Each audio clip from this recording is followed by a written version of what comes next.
Buenas, ¿cómo están? Me pidieron que hablara hoy de el miedo.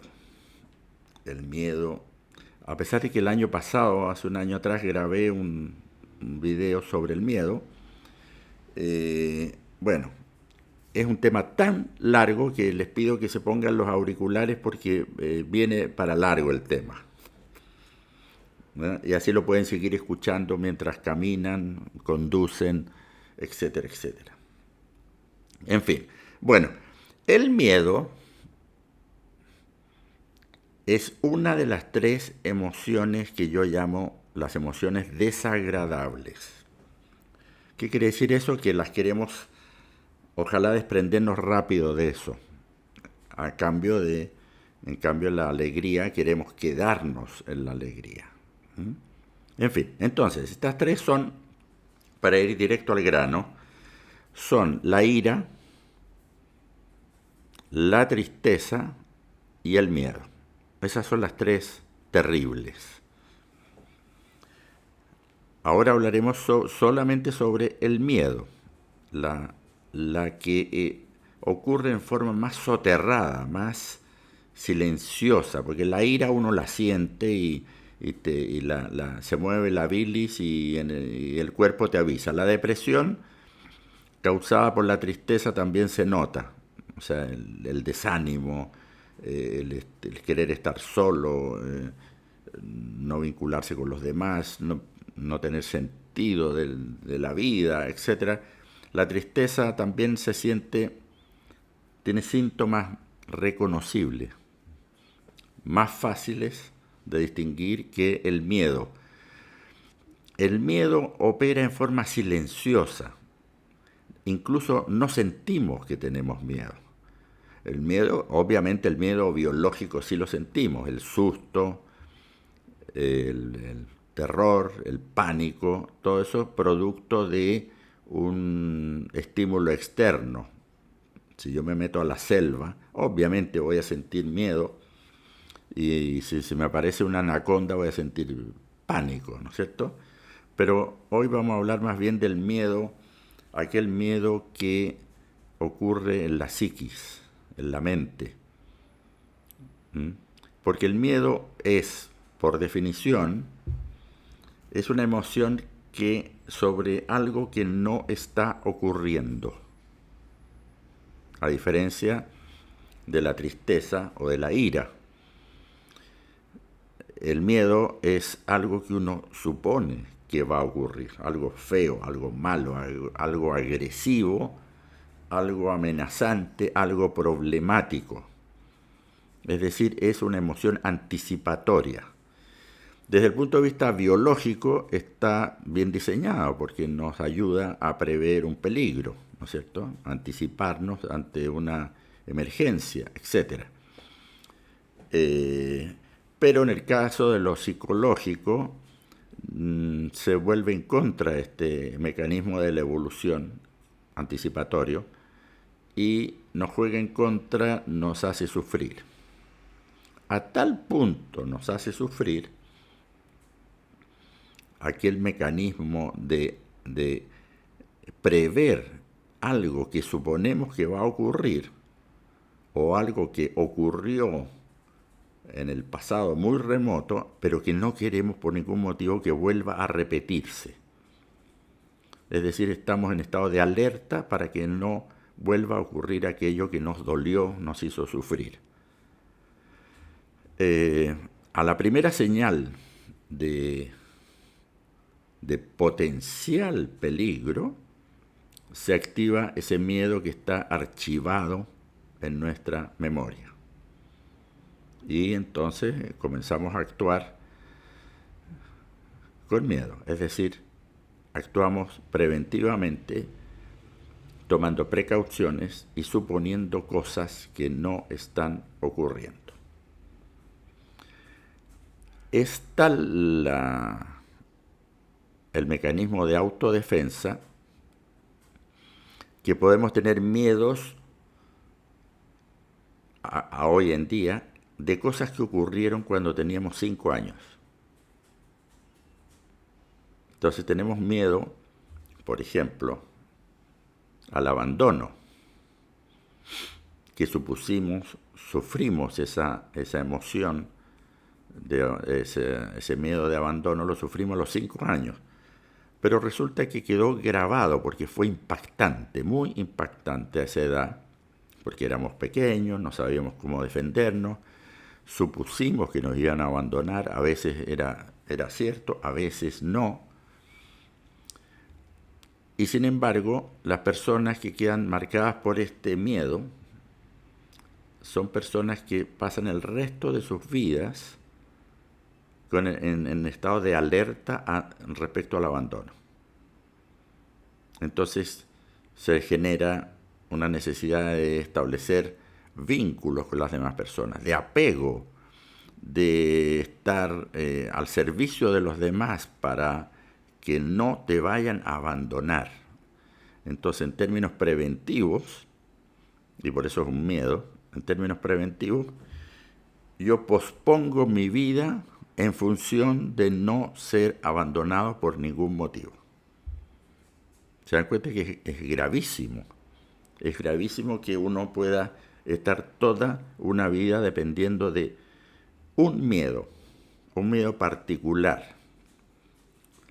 Ahora, súmele usted, estimado amigo, amiga, que hay cientos de miedos diferentes. Pero hay uno, que es el miedo que originó o desencadenó nuestra personalidad o tipología de personalidad o eneatipo. Llámele como quiera. Es lo mismo. Entonces, para cada tipología de personalidad, que son 9, ustedes que ya me conocen saben que yo hablo siempre de eneagrama, hay un miedo específico, y ya lo veremos. No se preocupen, ya lo veremos. Antes que se acabe el día lo veremos, no se preocupen. Pero antes dejemos claro algunas cosas. A diferencia de lo que dice el honorable Buda Siddhartha Gautama, que yo lo estimo mucho, por supuesto, él dice que la causa del sufrimiento humano es el apego y es está sonando un teléfono por ahí, que es el apego y la ignorancia. Bueno, ahí hay un error conceptual, porque el apego es una consecuencia, no es una causa. Entonces, si yo me voy metodológicamente a buscar la causa del sufrimiento, concluimos que la causa final, la más importante, es el miedo. El miedo es la causa del sufrimiento de la especie humana, el miedo.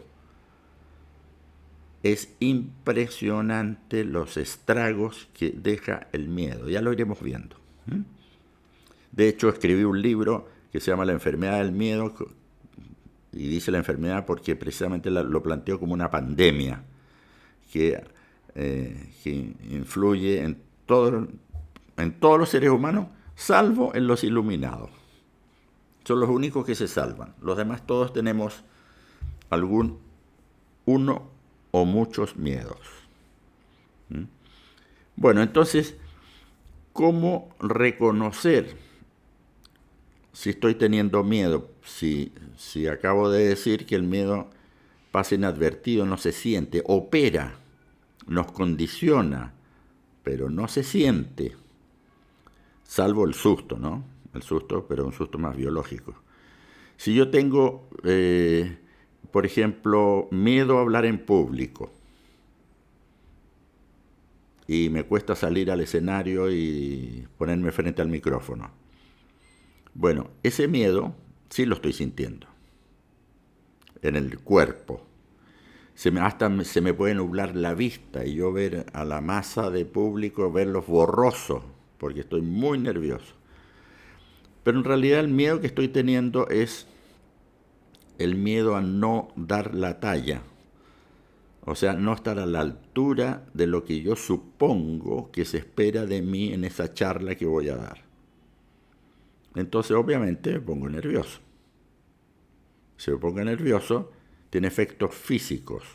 Me transpiran las manos, se me nubla la vista, tartamudeo, me puedo quedar en blanco, me pueden pasar cosas, pero ya son estragos más evidentes, son los que la gente reconoce. Hay otros que dicen, me da miedo entrar a los hospitales. ¿Y por qué? No, porque me recuerda la muerte, el olor que hay en las clínicas me desestabiliza, qué sé yo, ¿no? Son miedos reconocibles, pero de los que vamos a hablar ahora son más bien los miedos invisibles, los que están operando, pero que no se dejan ver. Nos conducen, nos condicionan, nos llevan a tener creencias determinadas y, por qué no decirlo, también nos llevan a tener prejuicios sobre las personas o sobre las situaciones, porque suponemos una cosa y no la hemos comprobado en la práctica, en la realidad, ¿no? Bueno, entonces tenemos que es la causa del sufrimiento humano, punto uno. Es la más importante. Esto es lo más importante a transmitir. Segundo, que la emoción tiene una contracara en lo lingüístico y el otro lado es el lado más biológico, la emoción. Entonces, vamos a suponer que yo tengo miedo, esta es la parte de mi mano, es el miedo, y debajo de mi mano es el suponer, es la misma mano. ¿Ok? Es decir, cuando yo supongo, estoy teniendo miedo, siempre. Y cuando estoy teniendo miedo es porque estoy suponiendo algo. Este descubrimiento fue el que me llevó a mí a diseñar las terapias orientadas a el tema del suponer. Porque decirle a alguien que tiene miedo, que deje de tener miedo, es absolutamente inútil. Esa persona va a seguir sintiendo miedo igual. ¿Mm? En cambio, si enfrentamos el tema desde el suponer, la persona tiene elementos y recursos para decir lo que estoy suponiendo es falso, o es imaginado, o es tergiversado de la realidad. Entonces yo ahí tengo una herramienta brutalmente buena, que es la de buscar elementos objetivos que me demuestren que lo que estoy suponiendo tiene rasgos de verdad. Si no los tiene, es producto de mi mente. Punto. No está existiendo. Yo estoy creyendo que existe, porque creo que me podría ocurrir algo feo, algo amenazante. Entonces ahí estamos con una gran herramienta. Primero sabemos que la causa del sufrimiento humano es el miedo y sabemos que el suponer es el camino de salida. El no suponer, ¿ah? El atacar las suposiciones, ¿ah? Que son las que nos van a dar las herramientas para erradicar el miedo, porque el miedo no se puede combatir desde la emoción, ¿ok? Igual que todas las emociones. Yo, por ejemplo, si estoy iracundo, díganle ustedes a una persona que está iracunda, rabiosa, tranquilo, deja de tener rabia. ¿Qué le produce a esa persona? Más rabia, ¿no es cierto? Más rabia. Porque además se siente incomprendido. Es terrible. O una persona que está triste, deja de estar triste, no tiene sentido tu tristeza. Te mata, porque no va por ahí. En cambio, si a las emociones accedemos desde la suposición,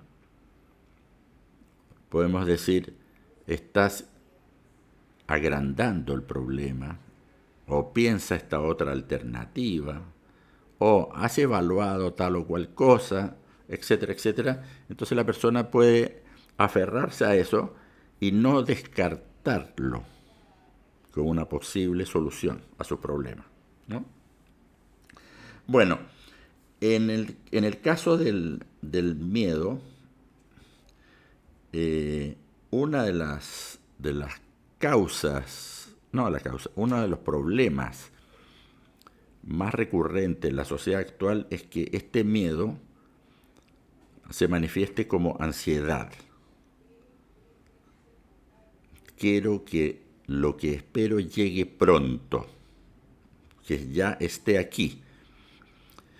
Bueno, a todo eso contribuye el consumismo.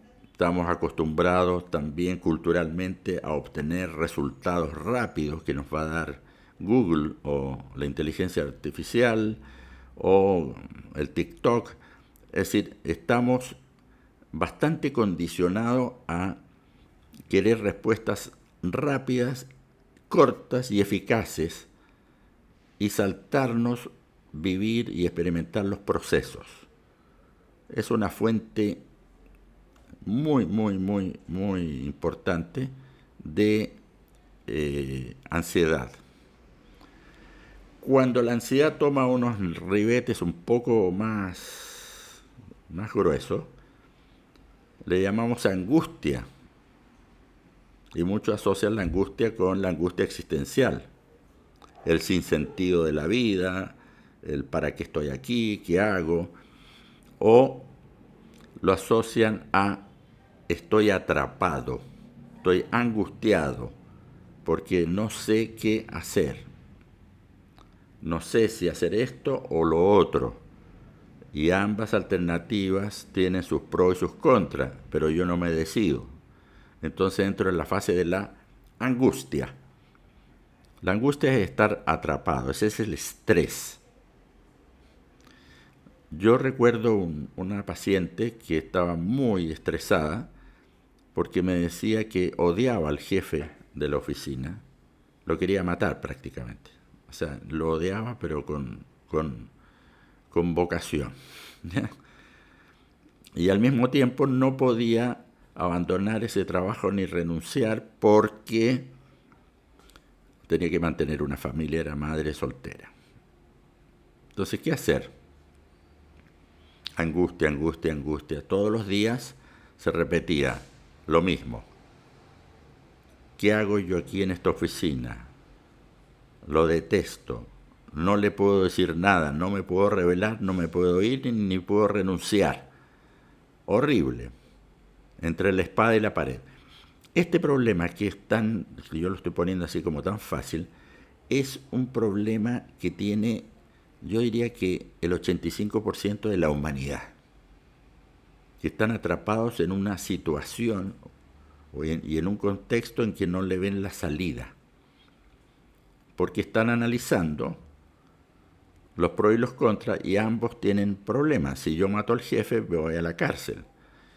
Y si renuncio, no puedo mantener a mi hijo. Terrible. Los dos resultados son malos. Entonces, ¿qué hago?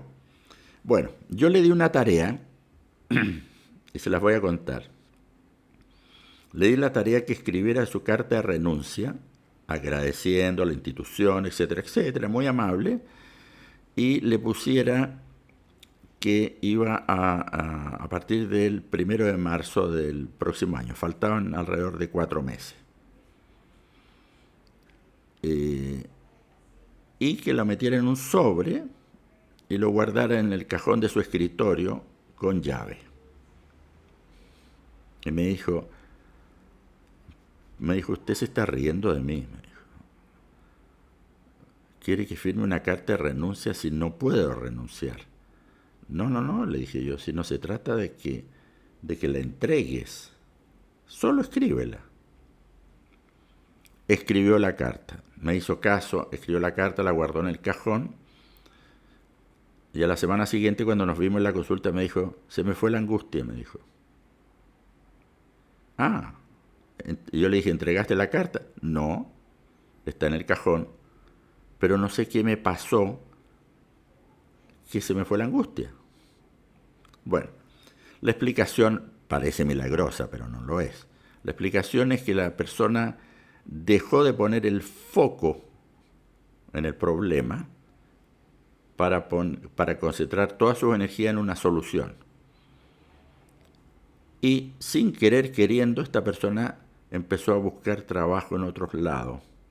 En internet, en los ratos libres se metía, fue en forma clandestina, fue a 2 o 3 entrevistas y antes de los 2 meses ya tenía trabajo en otra parte.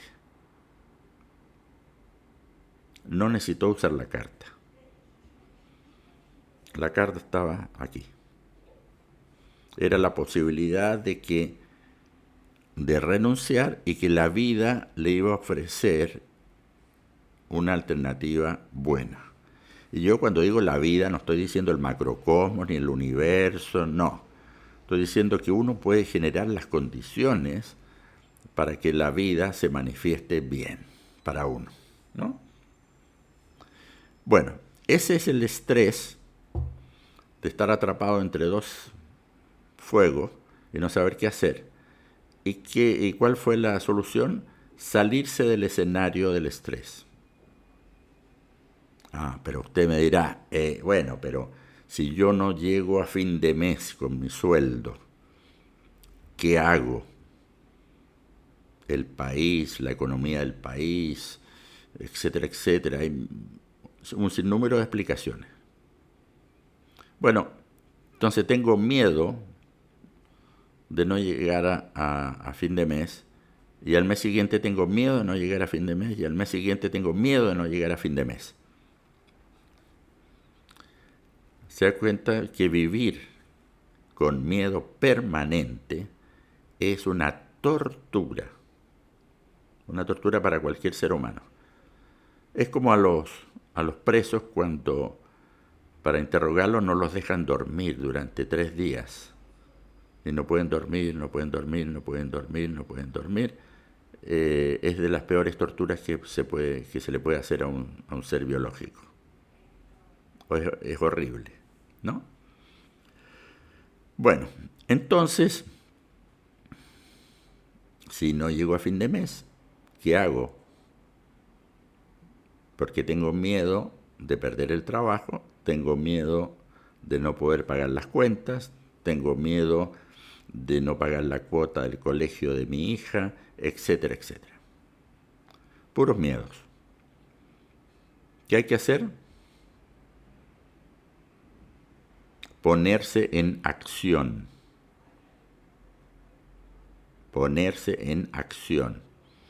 Puede tardar la respuesta, pero hay que ponerse en acción.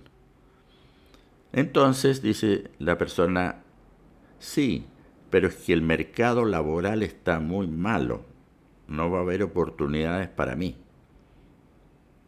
Aquí nos estamos topando entonces con un miedo a no ser suficientemente capacitado. Otro miedo. No, yo no. Tengo miedo porque están aceptando gente más joven que yo. Otro miedo. En fin, son infinitos los miedos. Si uno les da espacio, son infinitos. Y uno puede traer a otro. Los miedos pueden tener hijitos de miedos, uno tras otro. Entonces hay que actuar buscando una alternativa. Quizás no es la mejor, pero hay soluciones de transición. Yo cuando me separé de un matrimonio después de 25 años, yo decía, ¿y qué ir a hacer de mí ahora en la vida? Todavía me quedan muchísimos años antes de morirme, y estaba desorientado. Entonces estaba con miedo al futuro, en el fondo, ¿no es cierto? Encontré una solución. Me declaré en tránsito. O sea, estoy de viaje. Vengo de un matrimonio de 25 años y voy hacia otro lado que no sé cuál es, pero estoy en el camino, así que por lo tanto no me tengo que aferrar a ninguna solución concreta. Iré descubriendo en el camino aquello que más me satisface, que me orienta, que me da paz y que me da un sentido de futuro, ¿no es cierto? De vida. Así que me declaré en tránsito y estuve varios años en tránsito hasta que encontré la solución. Pero la solución no la encontré yo, me llegó. Y me llegó porque yo estaba en modo tránsito. Si yo hubiera estado en modo angustiado, no me habría llegado o no habría visto la solución. Porque estaría esperando algo que tenía en mi mente, que era como el ideal de solución. Pero es solo imaginación eso. El ideal no existe. Es lo que yo supongo que debería ser o que yo supongo que me merezco. De tal manera que no, no, el futuro va llegando en la medida que uno posibilita que vaya llegando. Bueno, entremos directo a algunos miedos, ¿no?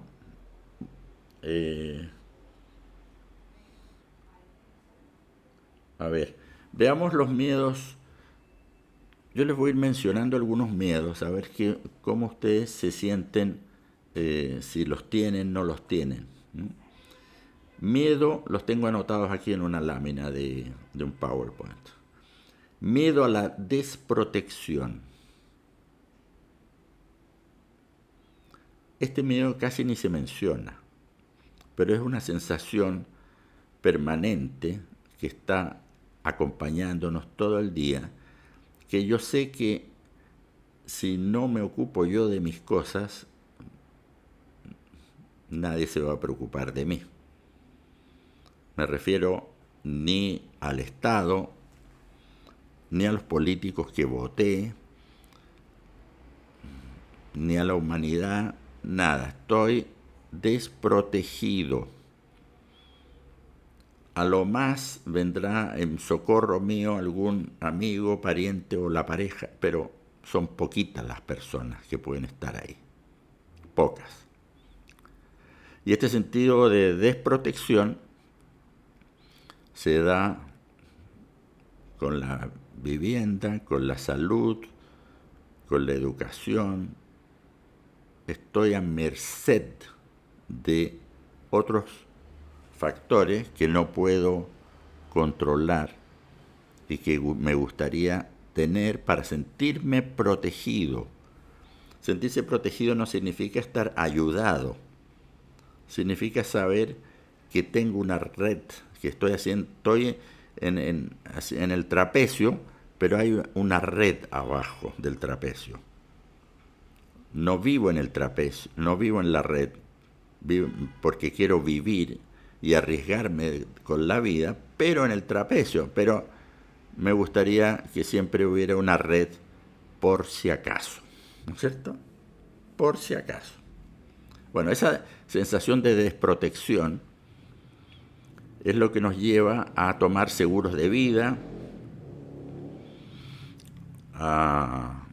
incluso a comprar el mausoleo de la familia o la tumba, ojalá con buena vista, como dicen siempre, y nos lleva a ahorrar por si acaso. Es decir, yo quiero tener unos ahorros para enfrentar algo que no sé lo que es, pero ojalá que no ocurra, que es la vejez, la enfermedad, la discapacidad, etc. La pobreza. Entonces yo ahorro, no ahorro para ser más feliz, ahorro para no ser tan infeliz. ¿Se dan cuenta? El sentido de juntar el dinero. Ahora, hay gente que ahorra con objetivos concretos. Ahorro porque me voy a comprar una casa. Y entonces esa persona no está teniendo miedo. Lo que está teniendo es una gran ilusión, porque va a tener su casa bonita, propia, etc., ¿no? También puede haber un miedo subterráneo, que es el miedo a ser dependiente de la persona que te alquila un departamento. Entonces quiero ser tan independiente que elijo tener una casa propia, porque no quiero depender de nadie porque las demás personas fallan. Entonces tengo miedo a que me vayan a fallar los que yo confío por ahora. ¿Te dan cuenta que el miedo de la desconfianza es terrible? ¿Mm? Bueno, el miedo, voy a ir con otro miedo, el miedo al fracaso. El miedo al fracaso lo tiene muchísima gente, pero muchísima gente. Y se debe a que hemos sido educados en la cultura del éxito, es decir, lo contrario. Entonces el parámetro del éxito es el que nos dice, tú no has llegado al éxito, fracasaste. Ese miedo a fracasar tiene una ventaja. Tiene la ventaja que yo me esfuerzo más. Eso es cierto. Pero también me esfuerzo angustiadamente, no por placer. Entonces, estoy sufriendo porque me estoy esforzando sin el placer o la pasión necesaria para poder estar feliz haciendo algo. Lo estoy haciendo para no fallar. O sea, lo estoy haciendo por negación, no en términos positivos. Veamos otro. Miedo a ser insuficiente. ¿Les ha pasado a ustedes alguna vez? Yo creo que no voy a dar la talla, creo que no voy a poder llegar a estos resultados. Imagino que esperan más de mí de lo que yo creo, etcétera, etcétera. Ese es un miedo que se da muchísimo en el trabajo, ¿no es cierto? Miedo al castigo es otro.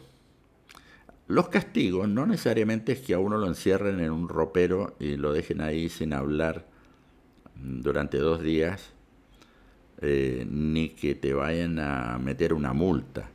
Pero hay muchos tipos de castigos que son soterrados.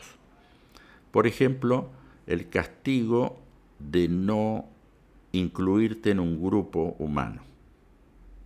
Te marginan, te ningunean, te dejan fuera. Es un castigo. O te hacen amenazas. Necesito que mejores tu rendimiento. Ese es una amenaza de castigo, ¿no es cierto? Bueno, entonces sí que hay castigo. El despido es un castigo.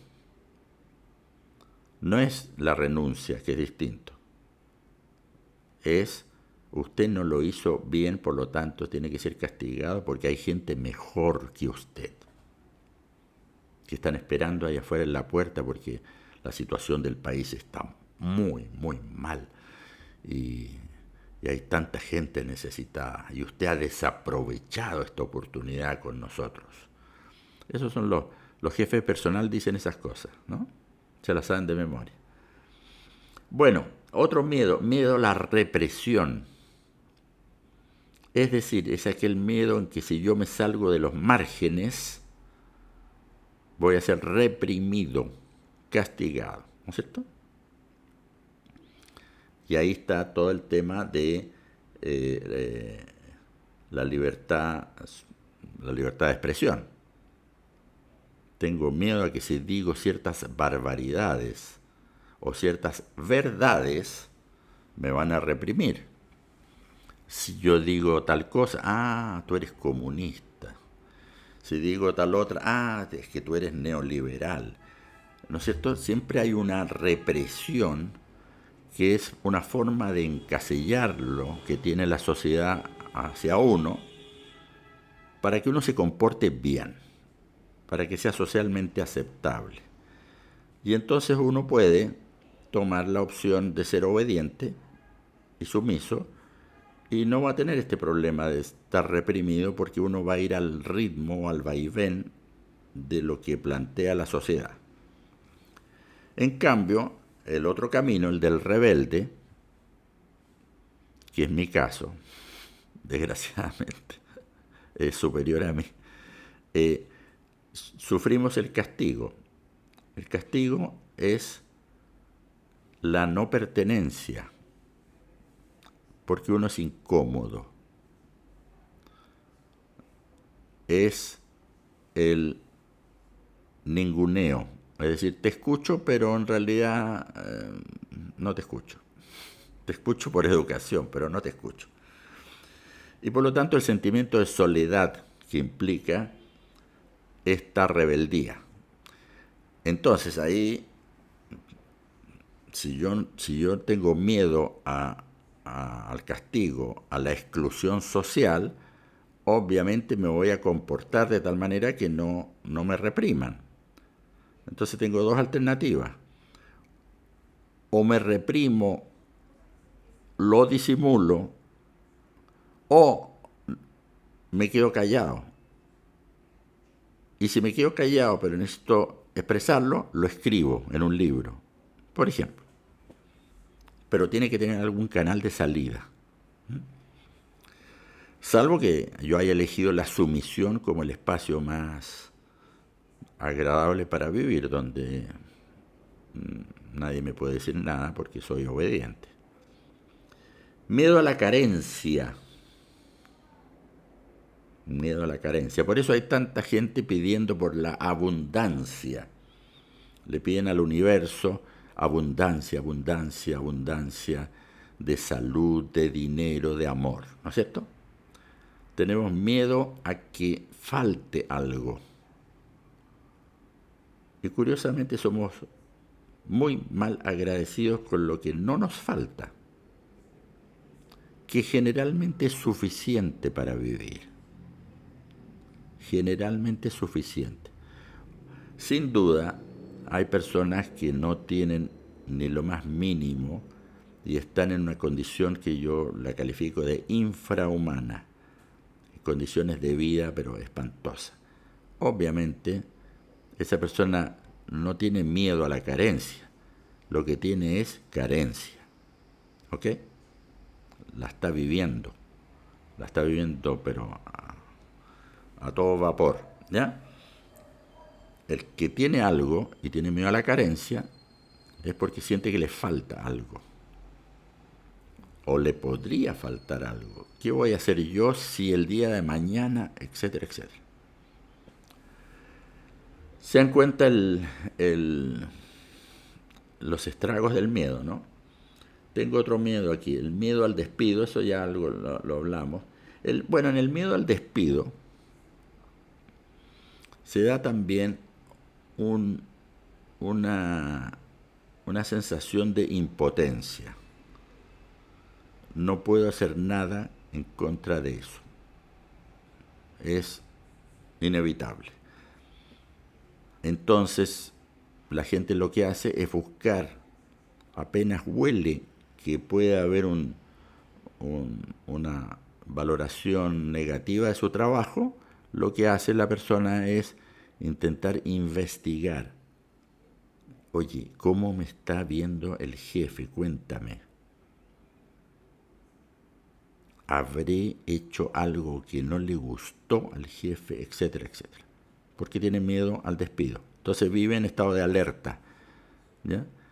En realidad, para superar ese miedo, hay una receta, que es la siguiente. Mientras no haya quejas del jefe, está todo muy bien. Nada más. Porque cuando no está bien ya te van a avisar. Opera con el mismo sistema que opera el corazón humano. A uno le está latiendo desde que nació hasta que se muere y uno ni se entera. Cuando hay una taquicardia o una arritmia, entonces sí se entera uno, te avisa, pero te avisa cuando las cosas están mal, no cuando están bien. Cuando están bien es normal, funciona, ¿ok? Bueno, ya llevamos 39 minutos y voy en la mitad de los miedos. Vamos a tener que hacer otra sesión de miedo, estoy viendo. Miedo a la privación de libertad. Se dan cuenta de la importancia de la democracia, ¿no? La sensación de estar privado de libertad. Libertad de expresión, de circulación, de reunión. Son los principios de los derechos humanos más básicos, ¿no? Y está el miedo a la arbitrariedad. El ejemplo más claro es lo que está haciendo Donald Trump en este momento con los inmigrantes que llegan a Estados Unidos. No hay ningún parámetro de evaluación de a quién expulsan y a quién no. Entonces, toda persona que va a viajar a Estados Unidos dice, ¿y si me toca a mí o no me toca? Y si me toca, me meten en una cárcel y me mandan deportado. Y ni siquiera alcanzo a llamar a un abogado. Nada. Arbitrariedad absoluta. ¿Cuál es la explicación? Ninguna. Trump no quiere inmigrantes. Esa es la explicación. Pero, ¿y yo seré de los inmigrantes que no le gustan a Trump o soy de los otros? No lo sé. Arbitrariedad. Bueno, miedo a la incertidumbre es otro miedo. Este ya es más existencial. ¿Qué irá a pasar en el futuro?